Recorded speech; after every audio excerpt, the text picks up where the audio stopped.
Bonjour à tous, bienvenue sur votre capsule de révision sur les solides.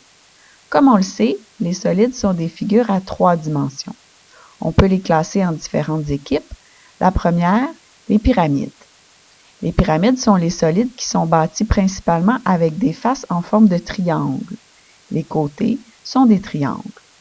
On les nomme en les différenciant avec leur base. Par exemple, si la base est un carré, on l'appelle la pyramide à base carrée. On peut également trouver la pyramide à base triangulaire parce que sa base est en forme de triangle, ou la pyramide à base pentagonale parce que sa base est en forme de pentagone. Il existe également les prismes. C'est selon moi l'équipe la plus difficile à retenir. En tout cas, c'est l'équipe que les élèves ont le plus de difficultés à nommer.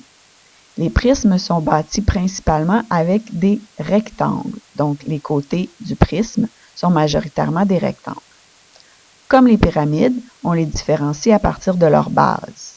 Donc, il y a le prisme à base triangulaire, parce que sa base est en forme de triangle, le prisme à base rectangulaire, le prisme à base carrée. Il existe également l'équipe des corps ronds. Ce sont les solides qui ont une ou plusieurs faces arrondies. Il y a la sphère, qu'on peut également appeler boule, le cylindre, qui est composé de 2 faces planes et d'une face courbe, ainsi que le cône. Il existe finalement le cube, qui ne fait partie d'aucune équipe, qui est le solide le plus facile à se rappeler, mais que les élèves ont parfois tendance à nommer comme étant un carré. Ce n'est pas un carré. Il est formé de 6 carrés, mais on se rappelle que le carré est une figure plane, c'est un polygone, donc ce n'est pas un solide. Celui-ci s'appelle un cube. Lorsque je veux décrire un solide, j'utilise principalement 3 caractéristiques. La première, le nombre ou la sorte de face. Les faces, ce sont les figures planes qui composent le solide.